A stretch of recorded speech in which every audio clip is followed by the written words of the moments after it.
तो हेलो दोस्तों, आपका स्वागत है फिर से एक बार अहिल्यादेव क्लासेस में। आई होप कि आप सब अच्छे होंगे और अच्छी आपकी तैयारी चल रही होगी। ठीक है, तो सुबह से हम दो वीडियोस आपकी देख चुके हैं, दो क्लास हम आपकी ले चुके हैं। सबसे पहले हमने सुबह आपका उत्तराखंड फर्स्ट पेपर देखा, फिर दिन में हमने आपका जो हिंदी वाला पेपर था वो देखा। ठीक है, अभी शाम को हम देखने वाले हैं उत्तराखंड का जो सेकेंड पेपर है, उसको हम शुरू करने वाले हैं बेसिकली। ठीक है, किस तरीके से वो हम कवर आपको, मतलब किस तरीके से हम जो आपके जो 60-68 दिन है उसमें आपका जो उत्तराखंड का जो सेकंड पेपर है आपका, उसको हम जो पेपर आपका 8 है उसको हम कवर करने वाले हैं। सबसे पहले क्या करते हैं कि इसमें हम देख लेते हैं कि जो उत्तराखंड का आपका जो सेकंड पेपर है, पेपर 2 राज्य स्पेसिफिक, इसमें क्या क्या चीज़ें हैं। इसमें एक तो आपको पहला आपका जो टॉपिक है वो है आपका ज्योग्राफी उत्तराखंड की। ठीक है, इसमें आपको जो भारत का उत्तराखंड का जो भूगोल है उसके बारे में संपूर्ण चीज़ें पढ़ना है। स्थिति, विस्तार, सामरिक महत्व, संरचना से लेके खनिज भूमि, सिंचाई से लेके पर्यटन समस्या से लेके जनसंख्या वृद्धि दर और बाकी सब चीज़ें। ठीक है, ग्रामीण बस्तियों के प्रकार, प्रतिरूप और सब कुछ। ठीक है, अब इसके अलावा जो सेकेंड आपका टॉपिक आता है वो आपका आता है उत्तराखंड की जो अर्थव्यवस्था है उसके बारे में हमें डिस्कस करना है कि राज्य की अर्थव्यवस्था की विशेषताएं क्या है, प्राकृतिक संसाधन, मुख्य परीक्षा के पॉइंट ऑफ व्यू से। ठीक है, बाकी सब आपका उसका इकोनॉमिक्स का सेगमेंट है। औद्योगिक विकास हो गया, आपका आधारभूत संरचना हो गया, आर्थिक नियोजन, नीतियाँ, लोक वित्त। तीसरा आपका है इसमें आपदा प्रबंधन, जो आपका है वो पेपर 2 में आपके उत्तराखंड के सेगमेंट में है, हमें वो देखना है। चौथा आपको देखना है इसमें आपका जो टॉपिक है वो आपका उत्तराखंड में मानव संसाधन एवं जो सामुदायिक विकास है आपका, उससे संबंधित चीज़ें हमें देखनी है। पांचवा आपका जो शिक्षा वाला है जो पोर्शन है वो स्पेशली आपका अलग से दे रखा है। ठीक है, तो शिक्षा वाला देखना है। कितने हो गए? 5 हो गए ना। 1 2 3 4 5। ठीक है, और छठवां आपका जो अंतिम है वो है आपका उत्तराखंड में जो मानव संसाधन का जो विकास का जो एक संगठक के रूप में जो स्वास्थ्य है उसे, तो यानी कि जो शिक्षा और स्वास्थ्य है आपको उन दोनों को अलग अलग आपको देखना है। ठीक है, स्वास्थ्य का अलग से आपको पूरा देखा हुआ है कि आपको उत्तराखंड में जो स्वास्थ्य देखभाल जो व्यवस्था है किस तरीके की है, क्या क्या जो राष्ट्रीय ग्रामीण स्वास्थ्य मिशन है और उससे संबंधित योजनाएं जो राज्य सरकार या केंद्र सरकार के द्वारा राज्य में संचालित जो चल रही है, स्वास्थ्य एवं पोषण के बारे में हमें देखना है। और जो खाद्य सुरक्षा अधिनियम है आपका, उसके बारे में हमें डिस्कस करना है उत्तराखंड के संदर्भ में। ठीक है, तो ये 6 टॉपिक आपके जो मुख्यतः उत्तराखंड 2 से आपके संबंधित है। इन 6 टॉपिक्स के भी आप अंदर जाओगे तो अंदर बहुत सारे आपको सब टॉपिक इस तरीके से मिलेंगे। ठीक है, तो हम जो पहला शुरू करेंगे आपका वो आपका रहेगा उत्तराखंड का भूगोल। ठीक है, उत्तराखंड का भूगोल में आपका हम सबसे पहले देखेंगे स्थिति, विस्तार एवं जो आपका सामरिक महत्व वगैरह। ठीक है, तो इसको हम सबसे पहली क्लास में आज देखने वाले हैं। ठीक है, तो देखने से पहले एक बार जो मेंस के सवाल किस तरीके से सेकेंड पेपर से बने हैं उनको थोड़ा सा हम देख लेते हैं, उनसे थोड़ा सा हम गो थ्रू हो जाते हैं। ठीक है, अभी आपका पेपर रहेगा इस तरीके से, उत्तराखंड का सेकंड आपका पेपर रहेगा GS2 का, और अंतिम आपका पेपर मेंस का आपका यही रहेगा। ठीक है, तो मेंस का आपका जो 4th डे होगा ना, उसमें आपका लास्ट पेपर आपका यही रहेगा। ठीक है, लास्ट पेपर आपका उत्तराखंड का ही रहेगा। ठीक है, तो ये आपको जानते रहना है। ठीक है, ये आपको क्या है, थोड़ा सा जानते रहना है।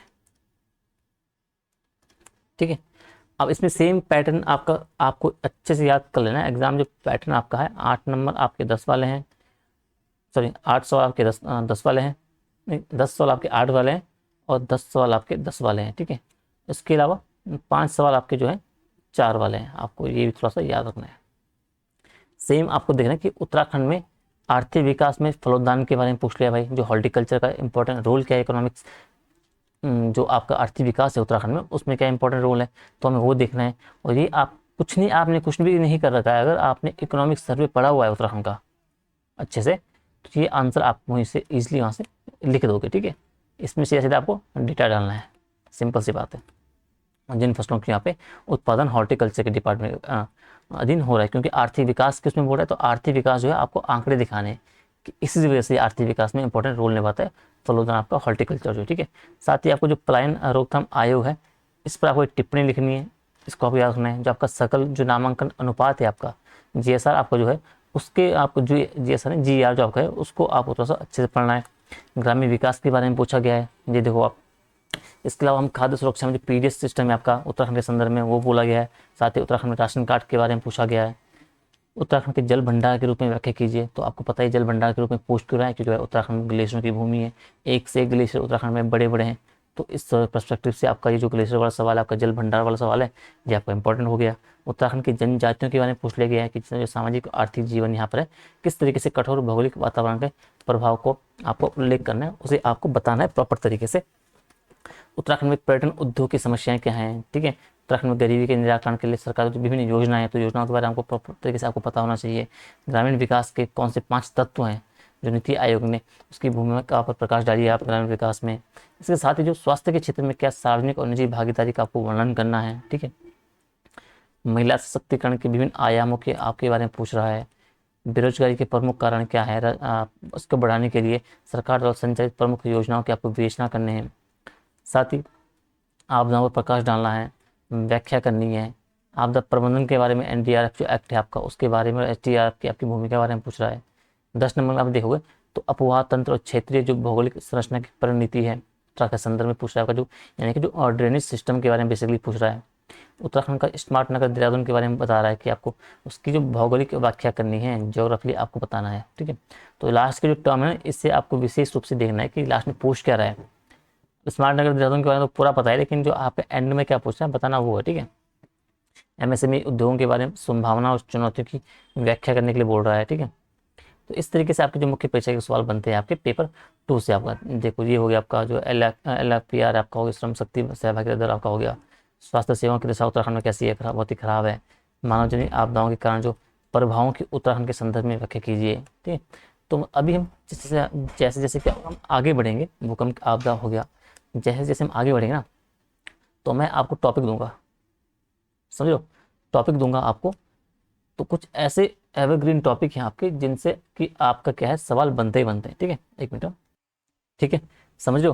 तो जैसे जैसे मैं कह रहा था कि जैसे हम आगे बढ़ेंगे मैं आपको बताते रहूँगा कि उत्तराखंड के कुछ ऐसे सेगमेंट हैं, कुछ ऐसे एरियाज हैं जहाँ से आपका जो सवाल है ना हर एग्जाम में बनता है। आपका वो SMA बनेगा, ठीक है, आपका वो बनेगा SMA बनेगा, एक मिनट,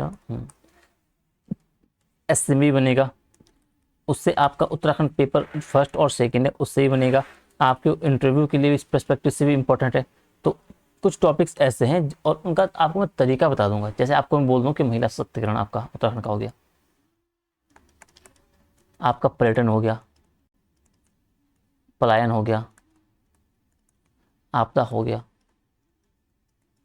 इसी की तरह मैं अन्य जो टॉपिक दूंगा तो ये ऐसे है ना, ये एवरग्रीन है। इनसे सवाल किसी ना किसी फॉर्म में आपके मुख्य परीक्षा में हो गया, निबंध में हो गया, आपका सवाल बनता ही बनता है, इंटरव्यू में आपका सवाल बनता ही बनता है। तो इसको आपको तैयार करने का आपको जो तरीका है मैं आपको लोअर में बता चुका था कि आपको इस 4 चीज़ों में आपको डिवाइड करना है, 4 सेगमेंट में आपको हर टॉपिक को डिवाइड करना है कि प्लानिंग को लेके क्या संस्थागत प्रयास हुए हैं, क्या आपका नीतिगत प्रयास हुए हैं उत्तराखंड में, क्या आपके योजनागत प्रयास हैं और क्या आपके अन्य प्रयास हैं। तो जितने भी आपको पलायन से संबंधित जो संस्थागत चीज़ें आपको पता होगी इसमें डालना है, जो नीतियाँ बनी होंगी इसमें डालना है, जो योजनागत चीज़ें हैं इसमें डालना है और अन्य प्रयास आपको इसमें डालने हैं। इस तरीके से आपको जो है आंसर आपको इस तरीके से तैयार करना है हर टॉपिक को। अब इस टॉपिक पे अगर आपका सवाल क्वेश्चन बन गया 8 नंबर में तो इस बेस पे आपको लिखना है 4 नंबर में। तो थोड़ा थोड़ा इस यहाँ से इस तरीके से आपको 4 नंबर लिखना है। और निबंध के रूप में बन गया तो आपको इन्हीं चीज़ों को एक्सप्लेन करके थोड़ा सा वास्ट तरीके से आपको बता देना है। तो कहने का मतलब अगर आपको तैयारी, अगर आपको पढ़ने का तरीका और जो आपका नोट मेकिंग का तरीका आपको पता है कि किस तरीके स्मार्ट तरीके से आपको करना है, तो तैयारी जो है आपकी आसान हो जाती है। और ऊपर से मेंस में थोड़ा सा आपको तो फ़ायदा ये है कि मेंस में आपके सामने सिलेबस रखा हुआ है, ठीक है। और दूसरी बात, अब प्री क्या है आपका, प्री आपका तो भाई ज्ञान का वो है, आपका ज्ञान का टेस्ट है। जितना ज़्यादा आपको ज्ञान होगा प्री आपका उस हिसाब से निकलेगा, ठीक है।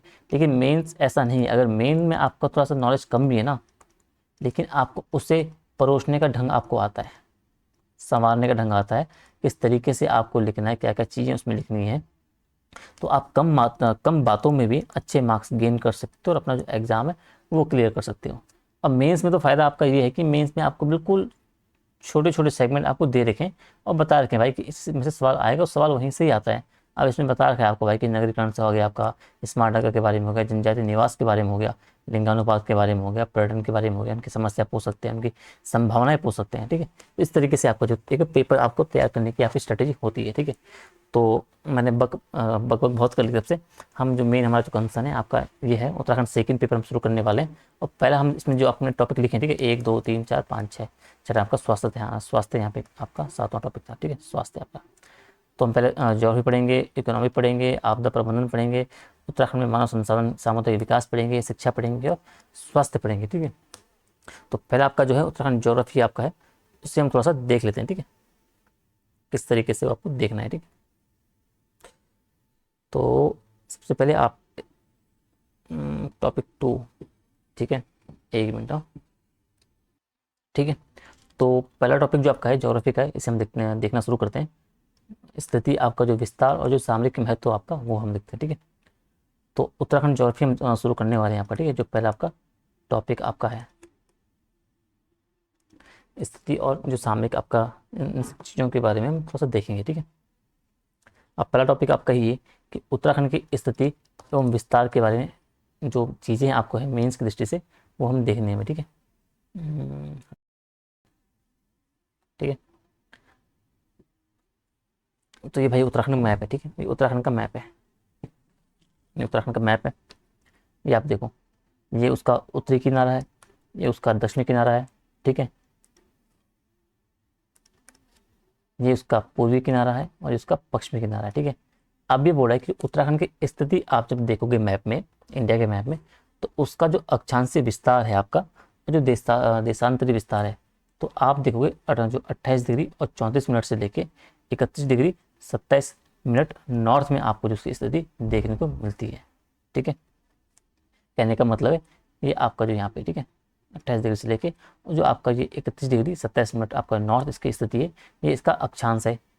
और देशांतर में आप जाओगे तो देशांतर में आपको देखने को मिलेगा, तो इसका जो ये वाला एरिया है ना आपका, तो ये आपको मिल जाएगा उससे 74 डिग्री और 34 मिनट से लेके आपका जो उसका पश्चिमी विस्तार से लेके, और उसका जो पूर्वी आपका जो क्षेत्र है आपका, जो देशांतर है आपका 81 डिग्री और 02 मिनट तक आपका जो इसका विस्तार आपका इस तरीके से आपको देखने को मिलता है। तो ये 4 कोने इसके हैं जो इसके पूर्वी, पश्चिमी, उत्तरी और दक्षिणी आपको देखने को मिलते हैं, ठीक है। ये आपका उत्तरकाशी हो गया, ये आपका पिथौरागढ़ हो गया, ये आपका जो है नीचे उधम सिंह नगर हो गया, और ये आपका देहरादून वाला एरिया हो गया, ठीक है। इतना समझिए आप। तो आपको एक जो माइंड मैप है आपको वो दिमाग में रखना है उत्तराखंड का, ठीक है। उत्तराखंड का जब आप मैप दिमाग में रखोगे, उस बेसिस पे आपका जो देशांतर जो अक्षांश जो विस्तार है आप वो समझ पाओगे, ठीक है। और मैप आपका जो है इस तरीके से आपका बनाना है।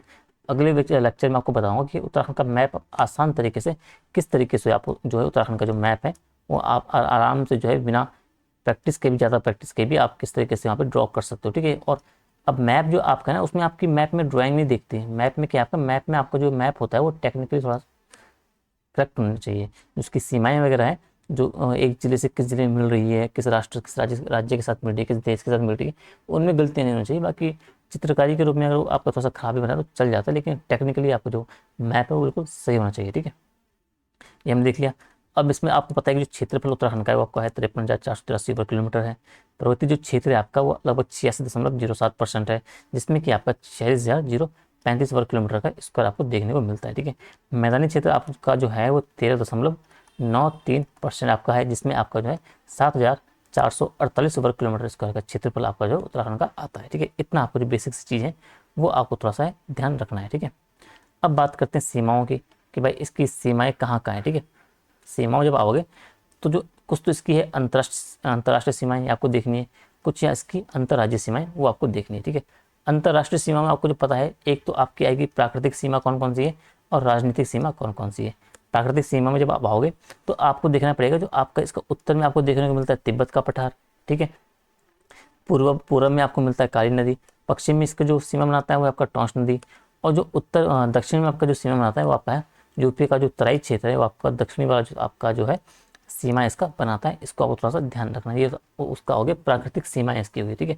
जब बात करें वो राजनीतिक सीमा की, किस देश या किस राज्य के साथ उसका जो सीमाएं मिल रही है, तो आपको पता ही है उसका जो उत्तरी सीमा आपका चीन से मिलेगा, पूर्वी सीमा नेपाल पे है, पश्चिमी आपका हिमाचल से, और दक्षिणी आपका यूपी से हो जाएगा, ठीक है। अब ये देखो, इसके बाद जो अंतर्राष्ट्रीय सीमा की बात हम कर रहे थे, तो वो आपका हो जाएगा चीन के साथ आपका 350 किलोमीटर का क्षेत्र, और जो नेपाल है उसके साथ आपका 275 किलोमीटर की सीमा आपको साथ उत्तराखंड जो बनाता है, ठीक है। चीन में कौन कौन से, तो पिथौरागढ़ है, सर्वाधिक लंबा आपका पिथौरागढ़ का ही है, फिर चमोली का हो गया, फिर उत्तराखंड उत्तरकाशी का हो गया। ये 3 जो आपके हैं, जो ऐसे जिले हैं जो चीन के साथ आपकी सीमा बनाते हैं, ठीक है।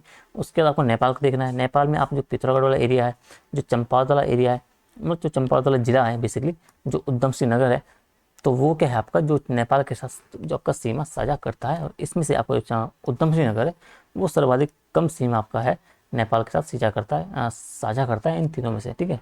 इसके अलावा जिलों की स्पेसिफिक बात की है तो यूपी के साथ जो है उत्तराखंड के लगभग 5 जिले जो है अपनी सीमा बनाते हैं। देहरादून हो गया आपका, हरिद्वार हो गया, पौड़ी हो गया, नैनीताल हो गया और उधम सिंह नगर, जो आपके 5 जिले हैं राज्य के, वो यूपी के साथ सीमा बनाते हैं। और जो आपके हिमाचल के साथ आपका जो हो जाएगा उत्तरकाशी, और आपका जो देहरादून वाला जिला है वो 2 आपके हिमाचल के साथ आपकी सीमा बनाते हैं।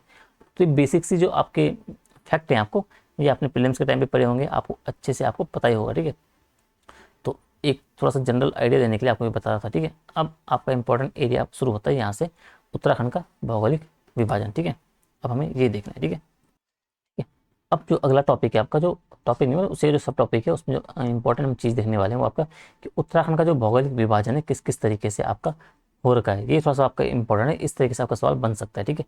तो आपको हमने अभी आगे देखा जो पर्वतीय क्षेत्र आपका है भाई, 46,035 किलोमीटर आपका स्क्वायर है, जिसमें आपके 11 जिले शामिल होते हैं। और जो आपका राज्य का कुल जो क्षेत्र है उसका 86.07% का आपका एरिया कवर करता है, ठीक है। और जो अगला मैंने कहा था वो मैदानी आपका है, उसमें आपका 7,484 किलोमीटर स्क्वायर का क्षेत्रफल है।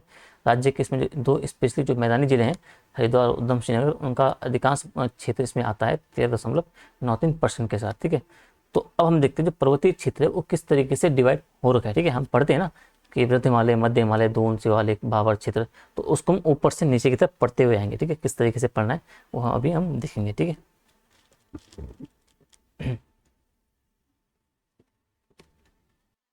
ठीक है।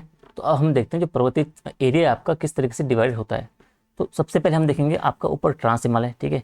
उसके बाद हम नीचे आएंगे तो हम देखेंगे वृहद हिमालय, वृहद के बाद हम देखेंगे यहाँ पे मध्य हिमालय, मध्य के बाद देखेंगे हम ये आपका जो दोन द्वारा वगैरह हो गया। उसके बाद देखेंगे हम शिवालिक श्रेणी देखेंगे, उसके नीचे हम भावर वाला क्षेत्र देखेंगे, फिर तराई वाला क्षेत्र देखेंगे, फिर आपका जो गंगा का मैदान है। उस तरीके से आपका चीज़ जो है ऐसे घटते क्रम में नीचे की ओर आएंगे, ठीक है। सबसे पहले आपका बोला ट्रांस हिमालय। तो ट्रांस हिमालय जो आपका क्षेत्र है उत्तराखंड में, वो 3 जिलों में बेसिकली फैला हुआ है। पिथौरागढ़ हो गया आपका, उत्तरकाशी हो गया और चमोली। तो 3 जिले हैं जो आपके ट्रांस हिमालय का जो क्षेत्र है वो कवर करते हैं, ठीक है। अब इनकी जो चौड़ाई आपको जब देखोगे ट्रांस हिमालय की, वो आपका 25 से 30 किलोमीटर का जो एरिया है, मतलब इसकी चौड़ाई आपको देखने को मिलती है ट्रांस हिमालय की, ठीक है। इसमें आपका किंगरी बिंगरी जो ओलंपिया दर्रा आपको प्रमुख ट्रांस हिमालय में पाई जाती है। और साथ ही आपको जो जसकत श्रेणी है चोटी, वो भी आपका ट्रांस हिमालय में देखने को मिलती है, ठीक है। तो सबसे आपने ऊपर आपने देखना है आपका जो ट्रांस हिमालय आपका, उसे आपको देखना है। उसके नीचे आप देखते हैं वृहद हिमालय को। वृहद हिमालय में क्या है, तो इसमें राज्य के 7 जिले आपको देखने को मिलते हैं। और इस वृहद हिमालय की जो चौड़ाई आप देखते हो वो 15 से 20 किलोमीटर के बीच आपकी जो इस वृहद हिमालय की चौड़ाई आपको देखने को मिलती है, ठीक है। ऊंचाई आप देखोगे तो ऊंचाई इसमें आपका जो है 4500 से 7816 मीटर की आपकी ऊंचाई जो आपकी वृहद हिमालय की आपको देखने को मिलती है। ये आपको थोड़ा सा देखते रहना है, ठीक है। पर्वत चोटियाँ इसमें मुख्यतः हैं, जो हिमनद घाटियाँ हैं वो मुख्यतः वृहद हिमालय में है। जो बुग्याल आपके प्रमुख उत्तराखंड के वो वृहद हिमालय आपके पड़ते हैं। ये आपके कायांतरित चट्टान से बना आपका एक वृहद हिमालय है, ठीक है। तो ये बेसिक सी बातें आपको थोड़ा सा याद रखनी है। अभी हम नीचे आंसर लिखेंगे, उसमें फैक्ट आपको वहाँ पे डालने होंगे, ठीक है। फिर आपका वृहद हिमालय का आप देखते हो नीचे, उसके बाद नीचे आता है मध्य हिमालय। मध्य हिमालय में जो आपके राज्य के 9 जिले उसमें बेसिकली पाए जाते हैं, उनका क्षेत्र उसमें वृहद हिमालय आपको देखने को मिलता है। इसकी चौड़ाई जब आप देखोगे तो 70 से 80 किलोमीटर की जो चौड़ाई आपकी है वृहद हिमालय की आपको देखने को मिलती है। ऊंचाई इसकी 1200 से 4500 मीटर के आसपास है, ठीक है। घाटियाँ इसमें प्रमुख पाई जाती है। अगर पूछा जाए कि जो घाटियाँ किसकी विशेषताएं, तो आपके मध्य हिमालय की विशेषताएं। साथ ही यहाँ मोटे अनाज उगाए जाते हैं, जो समशीतोष्ण फल आपके उत्पादन होते हैं राज्य के, वो मध्य हिमालय के क्षेत्र में ही बेसिकली आपको देखने को मिलते हैं, ठीक है। जो पर्यटन स्थल आपकी हो गई, जो कायांतरित चट्टानों से ये आपको जो हिमालय वाला क्षेत्र है आपको बना हुआ, वो भी आपको थोड़ा सा देखते हुए रहना है, ठीक है। आगे हम देखते हैं। अब आपका जो वृहद हो गया, मध्य हो गया, मध्य के बाद आपका आएगा दून और द्वार, ठीक है। तो जो दून द्वार आपके जो क्षेत्र है, समतल जो घाटियाँ टाइप की होती है, ठीक है।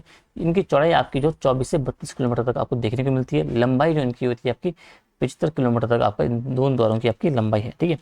ये क्या है, एक निक्षेपणात्मक प्रवृत्ति के होते हैं, ठीक है। निक्षेपणात्मक प्रवृत्ति के कारण जो इनका निर्माण हुआ है दून द्वारों का, ठीक है। और साथ ही साथ इन्हें क्या है, संरचनात्मक खिड़की भी इन्हें बोलते हैं कि नहीं दून द्वारों को। तो ये थोड़ा सा जो बेसिक चीज़ें फैक्ट है आपको, ये थोड़ा सा आपको याद रखना है, ठीक है। आगे आपका जो दून द्वार का हम देखते हैं वो आपका आता है शिवालिक श्रेणी होगा, ठीक है।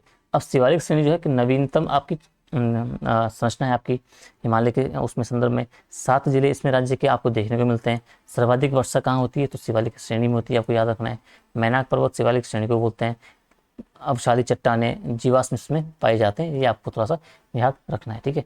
अब आप शिवालिक तक पहुँच गए भाई, आपने देख लिया भाई कि ट्रांस हिमालय देख लिया, ठीक है। और आपने सीधे शिवालिक तक आप आ गए, ठीक है। फिर आपने देख लिया, मध्य देख लिया, दून द्वार घाटी आपने देख लिया, फिर आपने शिवालिक तक आ गया। अब इसके बाद आपके आगे जो आपका मैदान एरिया आपका जो शुरू होगा हरिद्वार से, वो वाला जो क्षेत्र आपका यहाँ से आपका शुरू हुआ, इसमें आपका सबसे ऊपर बाबर क्षेत्र आएगा, फिर तराई क्षेत्र आएगा, और एंड में आपका नीचे गंगा का मैदान आपको देखने को मिलेगा, ठीक है। अब बाबर क्षेत्र जो है वो शिवालिक के दक्षिण में आपको देखने को मिलते हैं, ठीक है। शिवालिक के दक्षिण में आपको देखने को मिलते हैं। यहाँ क्या है, मोटे कंकड़ पत्थर पाए जाते हैं, ये आपको याद रखना है। और साथ ही है यहाँ, जब अब ये देखो ऊपर से नदियाँ, शिवालिक से नदी बहकर आई, ठीक है। अब आपके बाबर क्षेत्र है, यहाँ पे क्या है, मोटे मोटे कंकड़ वगैरह है। जब मोटे कंकड़ पत्थर है तो यहाँ से जो नदियाँ वगैरह होगी वो इसके नीचे समा जाएगी भूमि में, ठीक है। तो यहाँ से आपकी जो गायब हो जाएगी, अदृश्य हो जाएगी। इसीलिए जो भाबर क्षेत्र में जो नदियाँ ऊपर से हिमालय से आती है, शिवालिक क्षेत्र से आती है, वो छोटी नदियाँ यहाँ पे अदृश्य हो जाती है, ठीक है। और फिर जब जब ये नीचे अंदर नीचे बहती है और आगे जब तराई क्षेत्र आता है, ठीक है, भाबर के नीचे जो तराई क्षेत्र आता है तो भाबर के दक्षिण में पाया जाता है। यहाँ काप मिट्टी के पाए जाते हैं, और जो अदृश्य नदियाँ होती है पुनः यहाँ पे वापस ऊपर देखने को मिल जाती है, यानी कि जो अदृश्य नदी है पुनः वो उत्पन्न हो जाती है आपका तराई क्षेत्र में, ठीक है। और तराई क्षेत्र के बाद आपको जो मैदान देखने को, आपको समतल लंबा चौड़ा मैदान देखने को आपको मिलता है, वो आपको हो जाता है गंगा का मैदान, ठीक है। फिर गंगा का मैदान भी आपको हम दो चीज़ों में डिवाइड करते हैं, दो भागों में डिवाइड करते हैं। एक तो बांगर हो गया, एक खादर हो गया। बांगर वाली यानी कि जो पुरानी जलोढ़ मिट्टी होती है उससे निर्मित आपको होता है बांगर, वहाँ की जो पुरानी मिट्टियाँ होती वो इकट्ठी होकर बांगर का निर्माण करती है।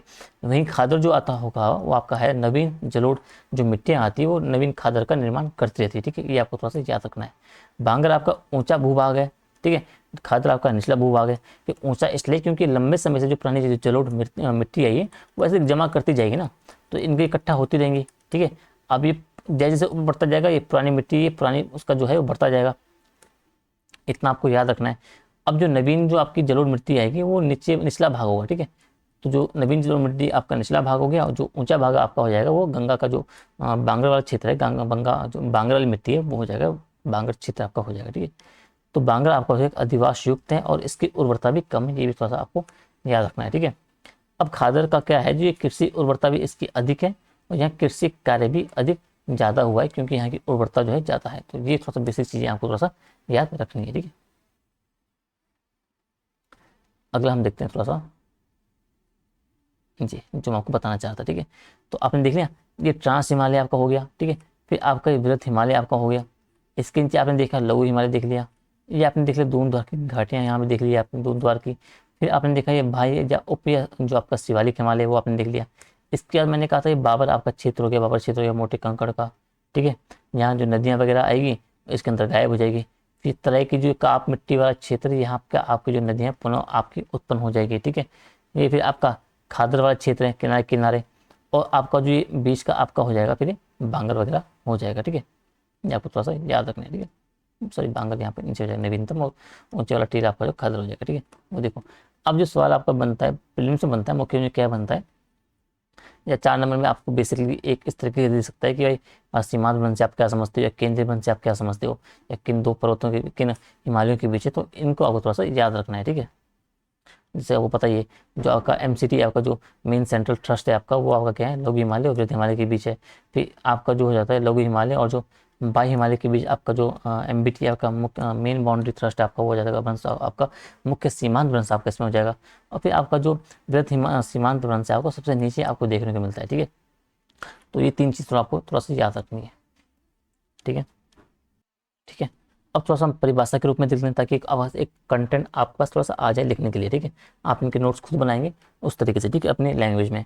अब ये आप बोला है कि उत्तराखंड का भौगोलिक विभाजन, ठीक है। तो धरातलीय संरचना तो स्वरूप तथा स्थलाकृतियों विषमताओं के आधार पर जो है उत्तराखंड को 2 भौतिक प्रदेशों में आपको विभाजित किया जाता है, ठीक है। पहला आपका पर्वतीय भाग है, दूसरा आपका हम नीचे मैदानी भाग देखेंगे। तो पर्वतीय भाग जो उत्तराखंड का जो कुल भौगोलिक क्षेत्रफल है उसका आपका लगभग 86.07 भाग जो आपका पर्वतीय है। और इस पर्वतीय भाग को जो है 2 भागों में विभाजित किया जाता है, एक तो ट्रांस हिमालय हो गया और आपका तथा हिमालय हो गया। ट्रांस हिमालय आपने देख लिया, उसके बाद जो हिमालय होगा वो आपका हो जाएगा वृहद हिमालय, मध्य हिमालय, आपका लघु हिमालय, और शिवालिक जो क्षेत्र है आपका उसमें आ जाएगा, ठीक है।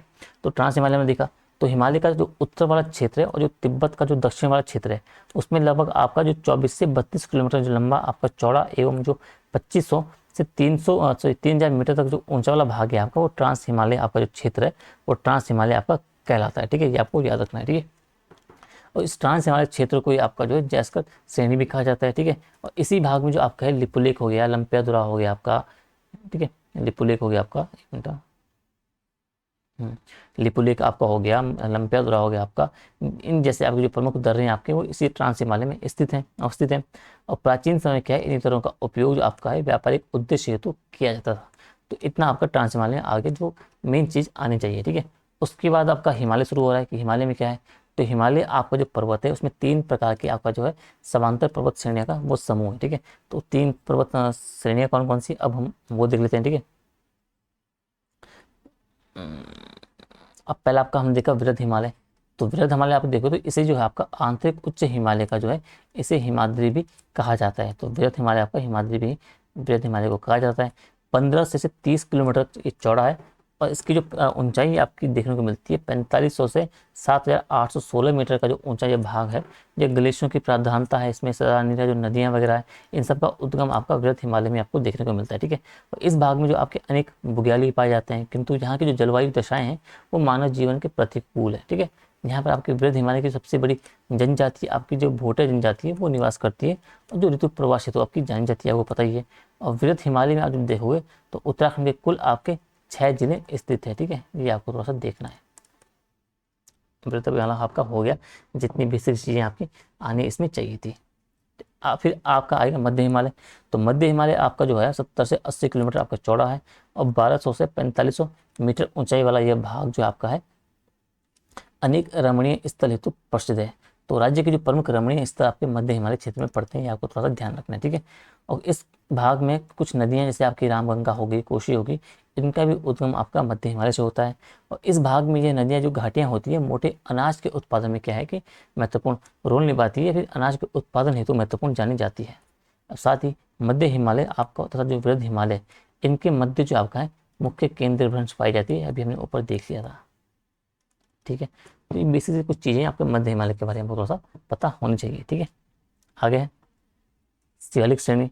तो शिवालिक की यह सबसे दक्षिणतम आपकी जो श्रृंखला है, ठीक है। इसमें आपका 15 से 20 किलोमीटर जो आपका चौड़ा एवं लगभग 700 से 800 मीटर ऊंचे इस भूभाग में क्या अधिक वर्षा होती है, जिस कारण जो है यहाँ अधिक वर्षा होने के कारण क्या है कि अधिक वर्षा होने के कारण यहाँ जो जैव विविधता भी है आपकी वो अधिक पाई जाती है, ठीक है। शिवालिक की हम बात कर रहे हैं अभी, ठीक है।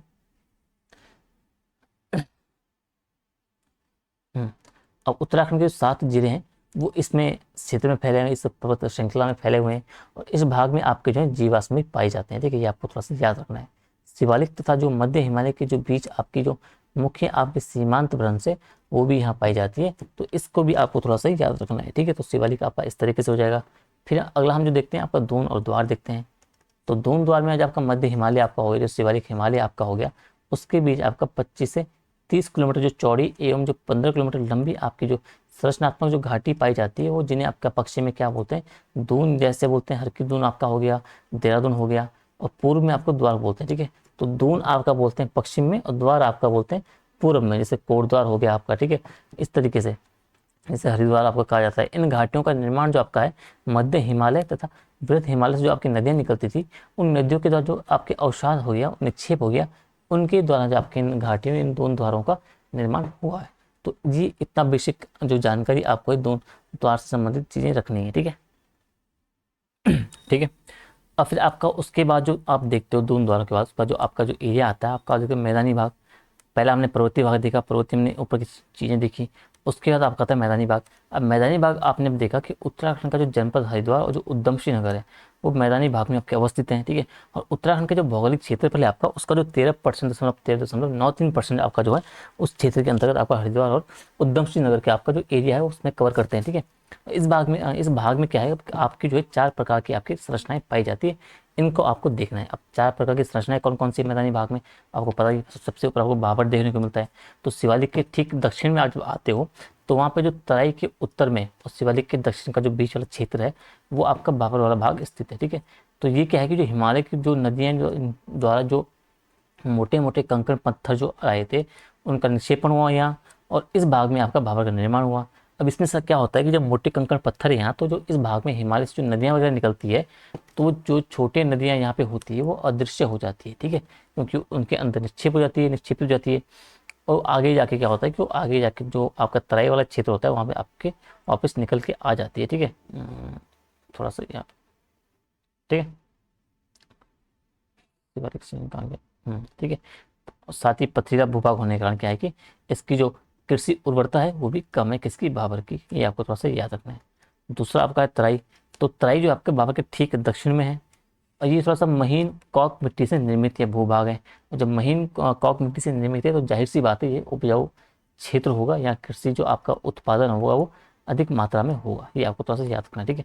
अब स्थिति अब यहाँ पर जो है भाबर प्रदेश में जो अदृश्य नदियाँ मैंने कहा था वो पुनः प्रकट हो जाती है, ठीक है।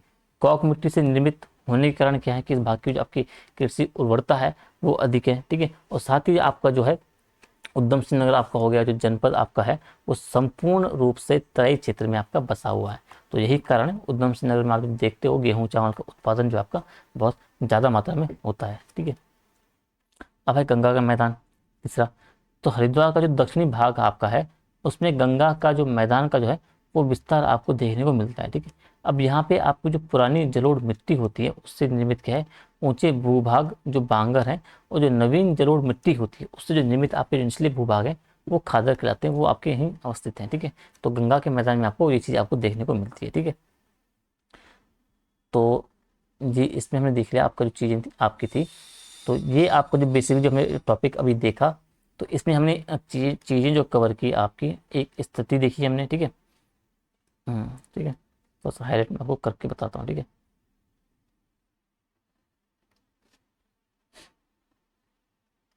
स्थिति देखी, स्थिति देखी। विस्तार हमने देखा कि उत्तराखंड में किस तरीके से इसका जो विस्तार आपको देखने को मिलता है।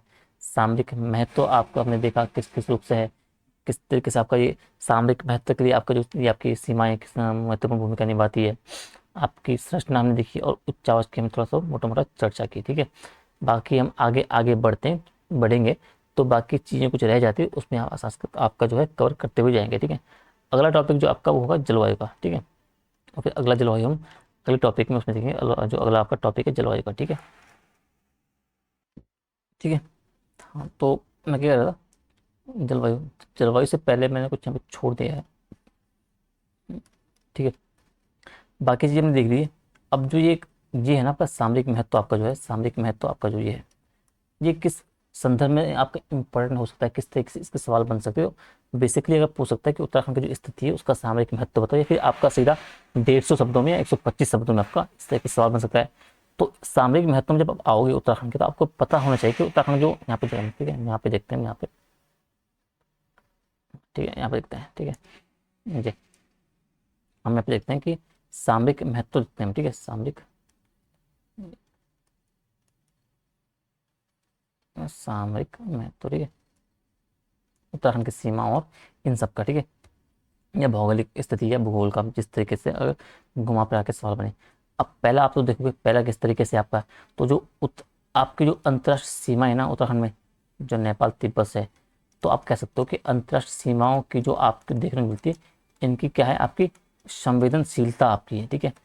तो इसलिए भी सामरिक महत्व होते हैं, क्योंकि जो इसका उत्तरी और जो पूर्वी क्षेत्र आपका है उत्तराखंड की सीमाओं का, वो क्या है, वो नेपाल और जो चीन तिब्बत वाला एरिया है उनसे सटा हुआ है, ये आपको पता होना चाहिए। और जब भी यहाँ से सटा हुआ है तो जो इसकी सीमाएं आपकी लिपुलेख हो गई, नीति हो गई, जो किंगरी विंगरी जैसे ये दर्रे होते हैं, ये क्या करते हैं आपके एक रणनीतिक, एक क्या कहते हैं कि गिरिद्वार जो आपके एक द्वार के रूप में होकर वो गुजरती हैं उन दोनों देशों के बीच। तो इस चक्कर से क्या है कि इन क्षेत्रों में क्या होता है कि जो दुश्मन देश की जो गतिविधियां हैं उन पर नजर रखने के लिए, उन पे कंट्रोल रखने के लिए इन सीमाओं पर, तो उस पर्सपेक्टिव से भी आपका जो एक अंतर्राष्ट्रीय सीमाएं आपकी जो है ये वाला क्षेत्र ये थोड़ा सा महत्वपूर्ण हो जाता है, और उन पे आसान हो जाता है जो हमारे जी बॉर्डर के देश है चीन और जो आपके तिब्बत वगैरह एरिया है, नेपाल वगैरह जो एरिया है, उन पे जो नज़र रखना आपका जो क्या आसान हो जाता है, ठीक है। और इसी के लिए, इसी के जो हेल्प में आपके साथ जो भारत सरकार या उत्तराखंड के लिए कौन आपकी हेल्प कर रहा है, वो आपका BRO है। वो क्या करता है भाई, यहाँ पे नई नई सड़कें बनाता है, मजबूत सड़कें बनाता है, वहाँ पुलों का निर्माण कर रहा है, आवाजाही अच्छी कर रहा है, ठीक है। अगर कल के दिन कोई बात हो गई, कोई युद्ध वगैरह छिड़ गया, तो ये कि आपका जो वहाँ की जो आपकी जो पहुँच है उन क्षेत्रों तक, अब ऐसा नहीं कि अब पिथौरागढ़ में आपको जो नेपाल चीन से आपकी सीमा लगी है, तिब्बत नेपाल से सीमा लगी है आपका जो, वहाँ चीन से अगर अटैक कर दिया चीन ने वहाँ से, और वहाँ सड़कें पुल वगैरह हेलीपैड वगैरह कुछ नहीं है, तो जब तक हमारी सेना वहाँ तक पहुँचेगी तब तक तो भाई वो चीन और चीन वाले वहाँ तबाही मचा लेंगे। तो इसलिए जो BRO जो भारत सरकार या जो राज्य सरकार के द्वारा बहुत प्रयास किए जाते हैं कि इन क्षेत्रों का जो आपका सामरिक विकास किया जाए, सामरिक महत्व बढ़ाया जाए, ठीक है। वहाँ जो विकास जैसी योजनाएं आपकी जोड़ी जाए, जो आपका ये क्या कहते हैं उसे फर्स्ट गांव वाली जो थ्योरी है, माना फर्स्ट गांव वाला, वो वाला कॉन्सेप्ट हो गया आपका। जो इसके अलावा जो कई सारी योजनाएं राज्य सरकार के द्वारा चलाई गई है, जो क्या करती है, दिखाती है कि जो उनका सामरिक महत्व बहुत ज़्यादा है और उन क्षेत्रों का विकास हो सके, वो डेवलप हो सके, ताकि वहाँ जो हमारी आवाजाही है, जो हमारा जो पहुँच है हमारी सेनाओं की, जो आम नागरिकों की, वो आसानी से हो सके, ताकि कल के दिन अगर कोई बात बिगड़ती है, जो जैसी स्थिति पैदा होती है, तो वहाँ पे जल्दी से जो पहुँच हमारी हो सके, आसानी से हो सके, नियंत्रण की स्थिति में हो सके। तो एक तो आपका इस संदर्भ में आप देख सकते हो। दूसरा आप जब देखोगे तो हिमालय जो आपका है, हिमालय जो ऊंचा हिमालय आपका है, तो हिमालय जो आपका है, इसकी जो ऊंचाई आपकी है, ऊंचाई जो इसकी एक रक्षा रणनीति के रूप में भी आपका जो एक सामरिक दृष्टि से भी आपका महत्वपूर्ण आपकी जो भूमिका वो निभाती है, ठीक है। आपका जो उत्तराखंड में नंदा देवी हो गया, जो कामेट वगैरह हो गया, त्रिशूल जैसी जो हिमालयी चोटियाँ आपकी है, वो प्राकृतिक अवरोधक का काम करती है। ठंडी हवाओं को जो ऊपर से सर्बिया और जो रूस से आने वाली जो प्रमुख ठंडी हवाएं होती है, उनको यहाँ आने से रोकती है, ठीक है। साथ ही जो दुश्मन आक्रमण आपके हो सकते हैं उनमें रोकने में मदद करती है। ऊंचे ऊंचे पर्वत, ठीक है, सैन्य निगरानी चौकियों के लिए आदर्श वगैरह है, ठीक है। इसके अलावा जो गंगोत्री आपका हो गया, यमुनोत्री आपका हो गया, जो ये हिमनद वगैरह आपके हो गए, ठीक है, ये क्या करते हैं, जो घाटियाँ आपकी हो गई, जैसे देहरादून वगैरह घाटी होगी आपकी, जो कोटली दून आपकी घाटी होगी, क्या करते हैं, आपकी जो सैन्य रसद वगैरह हो गया, जो सामान वगैरह हो गया, उनके लिए भी एक आपकी जो महत्वपूर्ण जो रणनीतिक महत्व स्रोत के रूप में महत्व भूमिका निभाती है। ये भी थोड़ा सा आपको ध्यान रखना है, ठीक है। दो हो गया। तीसरा हम देख सकते हैं, तीसरा आपका जो है वो है आपका जल संसाधन आपका जो क्षेत्र में है, ठीक है। जल संसाधनों का जो महत्व किस तरीके से है, तो भाई जो गंगा नदी आपका हो गया, यमुना, अलकनंदा, और जो प्रमुख नदियां हैं, वो क्या है, इन नदियों का उद्गम जो क्या है आपका इस स्थल से, यहीं से आपका इस क्षेत्र से है। तो ये नदियां क्या है, ये नदियां भारत की जो जल सुरक्षा को लेके और आपकी जो एक जल सुरक्षा के हो गए, जो हमारी ऊर्जा सुरक्षा को लेकर ये बहुत महत्वपूर्ण भूमिका निभाती है। तो इस पर्सपेक्टिव से भी देखोगे तो आप जो क्या करते हैं, नदियों का महत्वपूर्ण भूमिका एक सामरिक दृष्टि से भी, और जो उत्तराखंड के पर्सपेक्टिव से भी आपको थोड़ा सा देखने को इंपॉर्टेंट आपका हो जाता है, ठीक है।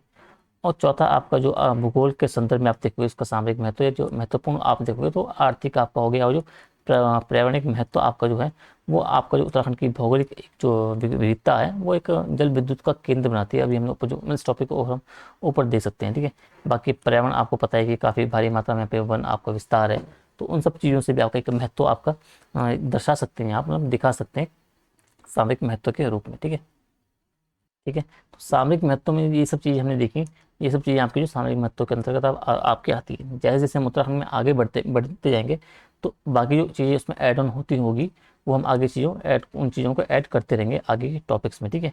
तो अभी के लिए आपकी एक समझ विकसित करने के लिए आज के लिए हम इतना ही रखते हैं, ठीक है। आपका जो इतना सेगमेंट वाला का जो एरिया था, इसे हम हाईलाइट कर लेते हैं, आप भी अपने जो आपका सिलेबस होगा उसमें भी इस चीज़ों को आपको क्या है हाईलाइट कर देना, ठीक है, ताकि एक आपको पता लग जाए कि भाई ये टॉपिक मैंने पढ़ लिए है, ठीक है। इनके भी नोट्स आपको बता देने, ठीक है। फिर अगली जो आपकी वीडियो आएगी कल, उसमें हम देखेंगे जलवायु आपकी हो गई, अपवाह तंत्र आपका हो गया, ठीक है। इन दो हमको फटाफट उसमें कवर कर लेंगे, ठीक है।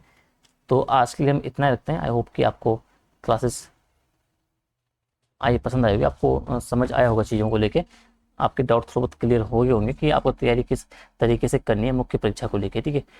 तो अगर किसी भी चीज़ को लेके कोई और कंसर्न है, डाउट है, आप कमेंट में ज़रूर बताएगा। बाकी अगर आपके लिए अगर एक क्लास थोड़ा सा भी हेल्पफुल रह रही है आपकी ये सीरीज, तो वीडियो को लाइक, शेयर और कमेंट जरूर कीजिएगा। कमेंट में अपनी क्वेरी जरूर बताइएगा, और ज़्यादा से ज़्यादा बच्चों तक आपको क्या है इस वीडियोज़ को शेयर करना है, ताकि जो मुख्य परीक्षा की दृष्टि से वो बच्चे जो हैं अपनी तैयारी को थोड़ा सा एक नया आयाम दे सकें, ठीक है। तो ठीक है, जल्दी मिलते हैं आपको अगली वीडियो में, यानी कि कल की वीडियो में आपको सुबह 8 बजे उत्तराखंड के फर्स्ट पेपर के साथ, ठीक है। तो तब तक के लिए अपनी तैयारी करिए अच्छे से। आज जो हमने पढ़ा उन सबको एक नोट्स के रूप में कंसोलिडेट करिए, उनका रिवाइज करिए, उन टॉपिक पे पढ़ने के बाद उन पर आंसर राइटिंग करिए, तो आपके टॉपिक जो है और अच्छे से क्लियर आपके होते जाएंगे, ठीक है। तो ठीक है, जल्दी मिलते हैं आपको अगली वीडियो में, तब तक के धन्यवाद।